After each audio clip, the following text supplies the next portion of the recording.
voici le test du smartphone Swissvoice G50 spécial senior. Un smartphone surprenant qui franchement pourrait être utile. Bon, je l'avoue, c'est mon premier test de smartphone senior. Et j'ai clairement galéré pour le tester, pour trouver les bons points de quoi il fallait parler, pour pouvoir le juger selon sa vraie valeur. Parce qu'on n'est clairement pas sur un smartphone comme tout le monde, quoi. Bah, tu l'as remarqué. Bon, déjà, le prix de base sur Amazon, c'est 150 €. Tu auras bien sûr le site en dessous d'Amazon et du site web de la marque, la totale, quoi. Tiens, pour info, cette marque Swissvoice, ça doit se dire comme ça, si tu sais, dis le mot en dessous, et ben c'est une filière de Alcatel. Tout le monde connaît Alcatel. Voilà, c'était pour savoir. J'ai vu que c'est eux qui m'ont envoyé, ils m'ont dit, je m'en souviens, il fallait que je te le dise, quoi. Bon allez, j'ai trop hâte d'aller vous déballer ça, on va aller voir ça, mais bien sûr, si tu ne me connais pas encore, sache que moi c'est Fred, je fais pas mal de vidéos high-tech, comme tu vois, des tests, des tutos, en fait tout ce qui est intéressant sur le monde de la tech, et je t'invite à t'abonner juste en dessous, parce que c'est important que tu suives et tu aideras la chaîne à progresser, et tu feras partie de la communauté des Tukimontiens, et d'ailleurs aussi, je suis sur Facebook et Insta, si tu as envie d'aller voir, c'est un peu plus privé, la vie privée, allez vas-y, on va déballer. Bon, direct, la boîte, elle te met dans l'ambiance. Tu vois à quoi ça sert, quoi. Elle est complètement mastoc, c'est pas une petite boîte de chez iPhone. Bon, à l'ouverture, on va tomber directement sur le smartphone, qui est emballé avec une petite protection et un film protecteur sur la face avant, mais rien sur l'arrière, bizarrement. Il fait quand même plutôt compact à la main, à premier aperçu, c'est bien. Après, là, tu rentres dans le coffre à bordel, ouais. Tu tombes sur une chier de notices. Alors, je sais pas combien il y en a, hein. Il y en a 5, 6, 7, 8, mais en tout cas, tu vas tomber sur la notice française si tu cherches bien. Bon, ok, ça peut servir, mais non, je la regarderai pas. J'ai dit que je regarderai pas les notices, je ne la regarderai pas. Dans ce bazar, tu vas retrouver le fil de chargement en micro USB. Je ne ferai pas de commentaires là-dessus. Tu vas retrouver aussi un petit kit main libre, ça peut toujours servir. Ensuite, en dessous, on va retrouver le chargeur en plastique tout simple. J'ai même pas regardé une charge rapide. Pas de commentaire négatif là-dessus, c'est un chargeur, quoi, standard. Il n'y a rien pour te faire rêver, quoi. Après, tu vas retrouver la base de chargement. Alors ça, c'est plutôt bien parce que quand tu poses ton smartphone, ça le charge. Et pour papy et mamie qui ont du mal à brancher des câbles, que ce soit micro USB ou USB type C, et ben c'est vraiment cool. C'est bien pensé, c'est con, mais c'est bien. J'ai dit c'est bien plein de fois, je crois. Trop même. On a aussi une petite dragonne pour mettre autour du cou. Hein. Pourquoi pas, tu me diras, un peu comme les enfants, t'as ton smartphone autour du cou. Faut pas qu'il pèse trop lourd. Et la batterie de 2700 mAh que tu vas devoir installer toi-même dans le smartphone. Voilà, c'est tout. Bon, au niveau du design, c'est pas vilain, d'accord? Même si t'as l'impression d'être bloqué aux années 2010. T'as 3 gros boutons en bas. C'est pas une critique, hein, je dis ça, mais c'est super pratique, même pour les seniors, tu t'emmerdes pas, t'as des gros boutons, c'est simple. Même si celui de gauche, je sais vraiment pas à quoi il sert. J'ai essayé d'appuyer, en tout cas en mode simple comme je l'utilise, je sais toujours pas. Et non, je n'irai pas lire la notice, ça sert à rien. Et à gauche, tu retrouves l'emplacement pour mettre ta dragonne, si t'as envie. Bah, c'est pas pour toi en fait, c'est pour... Bon, tu m'as compris. Sur la partie droite, t'as un bouton quand même plutôt bizarre, mais qui va te servir à allumer la lampe de poche qui est cachée juste au-dessus. Bon, clairement, j'ai pas compris. Déjà, le bouton est dur à activer, c'est super chiant, moi je galère. Je trouve ça dommage, mais par contre, quand il est dans la poche, il s'active tout seul le truc. Je sais pas, quand je sors le téléphone ou je sais pas quoi, j'avais la lampe torche allumée. Et c'est vraiment chiant parce que ça va bousiller ta batterie pour rien. Alors une lampe torche allumée sans faire exprès dans la poche. Et surtout, à quoi ça sert pour des seniors? Je veux dire, ils ont... Non, pour moi, c'est plutôt un gadget pour les smartphones de guérilla, tu sais, les trucs anti-choc, que pour un smartphone senior. J'ai pas compris. Bon, suivant. Sur le dessus, donc, on va retrouver le bouton power. Il est au-dessus, ok. On va retrouver la prise jack et un petit truc, on dirait un port infrarouge, tu sais, mais je suis pas trop sûr. Franchement, je sais pas ce que c'est, mais après, j'ai peut-être une idée et je t'en parlerai juste après. Oui, c'est une option, tu vas voir. Et à gauche, donc, je vais retrouver le bouton volume plus moins qui est plutôt bien épais et facile à utiliser, ça c'est bien. Et dessous, bah, tu as la prise chargement, tu t'en fous, micro USB, voilà, rien d'extraordinaire.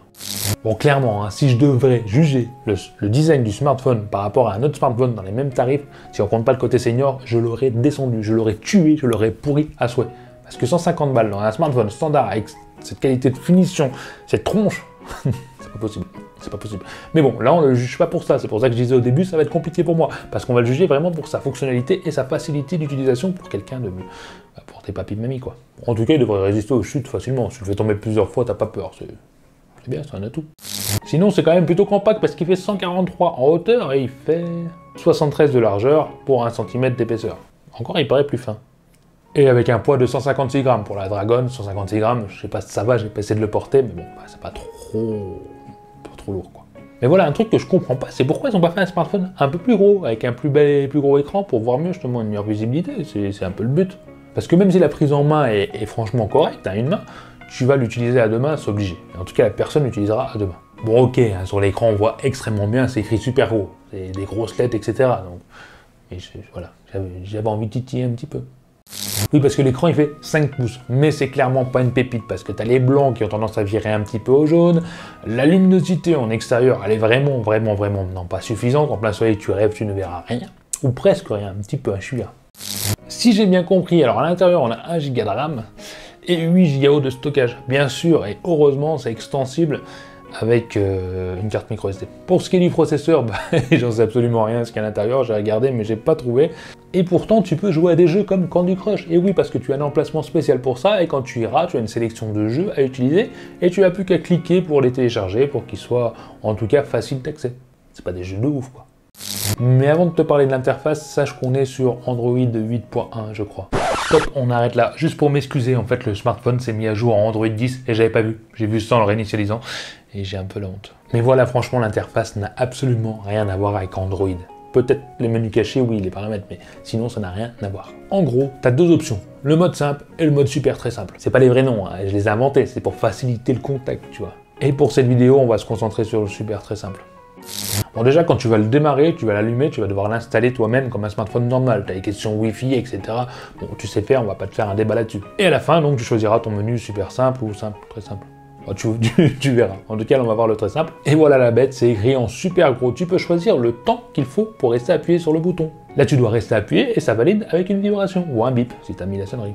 Bah, ça me paraît logique. Et la fonction slide où tu fais glisser l'écran, ça n'existe pas. Tu dois naviguer avec les flèches et c'est vraiment bien parce que pour papy mamie qui ne connaissent pas la technologie, tu appuies sur la flèche, tu restes appuyé 1 seconde et ça passe au menu suivant. C'est bien pensé. Sur la partie haute, comme tu vois, tu peux enregistrer 3 contacts. Bon, j'en ai mis qu'un, tu cliques juste dessus et ça appelle directement le contact. C'est vraiment simple et c'est ce qu'on lui demande là, bah c'est encore bien. Et ça va pas t'empêcher de mettre d'autres contacts, tu peux mettre plein de contacts et même composer des numéros, et même les composer vocalement. Pas si vous entendez la musique, c'est mon voisin. On fera avec la musique, c'est plus cool. Et comme je disais, énoncer les numéros, ça fonctionne plutôt bien, même si franchement je doute que ça soit utile. Par un senior, papy, mamie, je pense pas qu'ils vont dire les numéros vocalement pour les composer. C'est mon avis.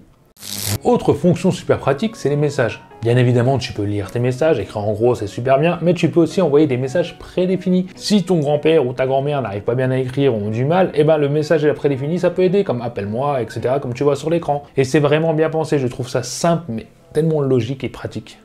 Pour les photos, c'est pareil, tu peux choisir donc en une photo ou une vidéo, après mode selfie ou photo, tu restes appuyé 2 secondes, et voilà, t'as tes photos ou ta vidéo.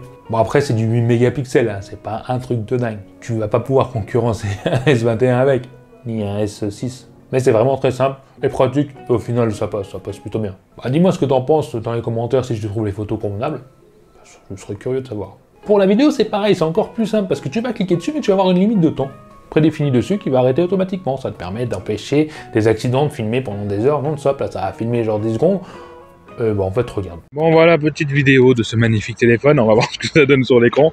J'ai peur. Franchement, j'ai peur. Mais on va pas s'amuser à faire de l'autofocus. Allez, soyons fous. Soyons complètement dingues. Bah ouais, je sais pas ce que t'en penses. Moi, je trouve ça simple. T'appuies, ça filme. T'as pas besoin de réfléchir. T'auras ton petit moment enregistré. Je trouve ça bien. Ensuite, tu as l'option pour faire un appel vidéo simplement avec WhatsApp. Bien sûr, il faudra le préinstaller avant et le configurer. Tu peux aller donc dans les loisirs où là, tu auras la météo. Alors, ça devient un peu plus complexe parce que tu vas télécharger la météo, donc qui est la chaîne météo automatiquement. Mais une fois qu'il est sur la météo, l'application, il va falloir naviguer avec le slide. L'application n'est pas optimisée pour ça, donc c'est pas vraiment pratique du tout. Ça aurait été bien mieux qu'ils affichent la météo sur le menu principal, juste pour savoir le temps. Après, c'est mon avis, là, c'est pas... Là où je trouve vraiment le truc aussi bien fait, c'est pour la vidéo. Parce que oui, tu peux rechercher les vidéos, donc ça va rechercher automatiquement sur YouTube, tu tapes ta recherche Tokiwanti, et bam, tu tombes sur des vidéos Tokiwanti, mais pas du tout comme YouTube, c'est plus simple, c'est gros, tu cliques dessus, ça la lit, tu peux quitter.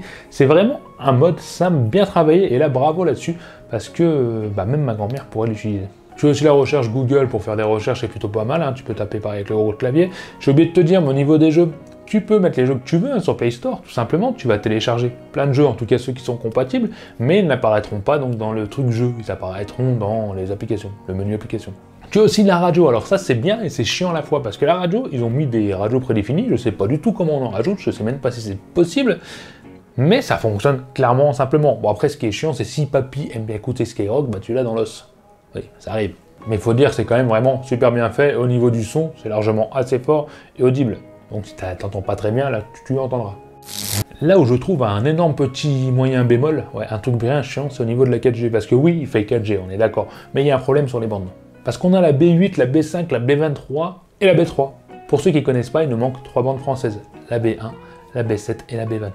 Et je trouve vraiment ça très bizarre et très con. Ça m'étonnerait, en tout cas j'ai vu les informations sur ces bandes sur le site officiel, mais ça me paraît suspect parce que je captais très bien avec la 4G, donc à prendre avec tes pincettes, mais je préférais te le dire. Sinon, une option qui peut tout changer, et oui, c'est l'option support. Bah oui, parce que papy, en fait, il peut te demander de l'aide à distance, il va dans support, et demander de l'aide. Et ça va t'envoyer donc une demande d'aide, tu vas cliquer sur le lien, mais là il faut être abonné premium. Alors l'abonnement premium c'est quoi?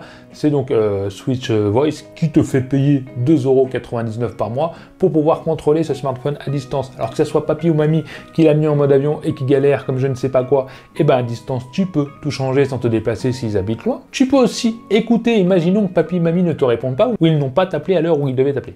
Imaginons, et ben tu peux même activer le micro et écouter à distance. Voilà, tu peux. Il y a même un capteur de lumière, d'où le truc au-dessus que je savais pas trop ce que c'était, c'est peut-être ça, qui te permet de savoir s'il a ouvert les volets ou pas. Des trucs comme ça. Je t'aurais mis le lien en dessous si tu veux aller voir tous les détails précis, mais le truc premium à 2,99 c'est quand même bien fait. Vraiment, si t'as une personne toute seule, t'es loin de tes grands-parents, etc. C'est vraiment, moi je trouve cette idée super bonne. Et c'est pas cher. Et dernière petite option sympathique pour les seniors, c'est l'option rappel médicaments. Bah oui, tu cliques dessus, tu l'auras téléchargé préalablement, et là bah, ça rappellera les médicaments quand il faut les prendre. Et c'est important, c'est voire indispensable. Et l'option du Graal, celle qui est indispensable que tout le monde veut d'ailleurs, c'est ce fameux bouton SOS à l'arrière. Bah oui, c'est tout con, il suffit de rester appuyé 3 secondes dessus, et là ça va lancer un compte à rebours de 10 secondes qui te permet d'arrêter si tu as fait une fausse manip, mais il faut le vouloir pour faire la fausse manip. Et donc après, ça va appeler l'interlocuteur, donc tu t'auras enregistré dessus pour le SOS, et ça va lui envoyer un SMS avec ta position.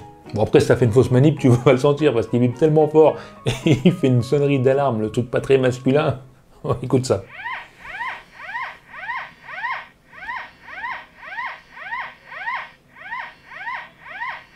Et c'est clairement rassurant, franchement c'est une option super, mais il faut avoir le réflexe d'appuyer là-dessus le moment venu quand tu en auras besoin. En tout cas quand la personne en a besoin.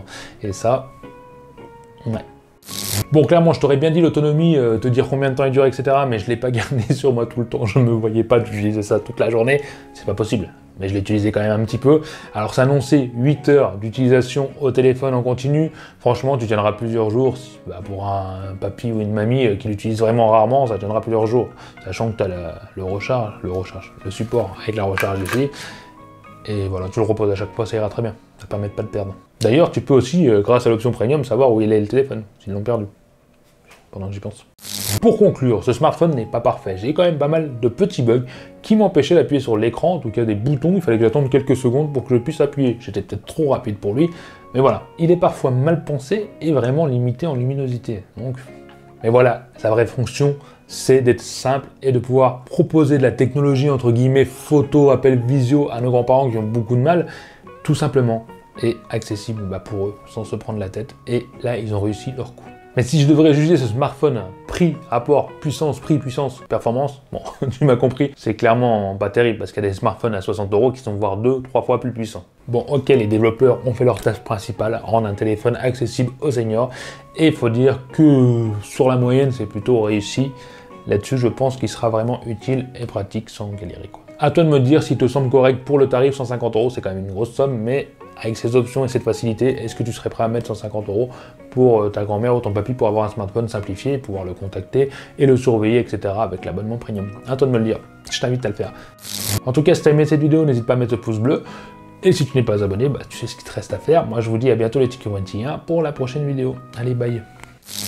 Allez, à vous, t'as aimé la vidéo. Lâche-moi un petit commentaire en dessous pour me dire ce que t'en penses. Abonne-toi, sinon tu seras marabouté par les yeux de Tiki-Wanti toute ta vie. Viens vite me rejoindre sur les réseaux sociaux et mate ma dernière vidéo juste ici. Allez, je compte sur toi pour la prochaine vidéo. Bye bye.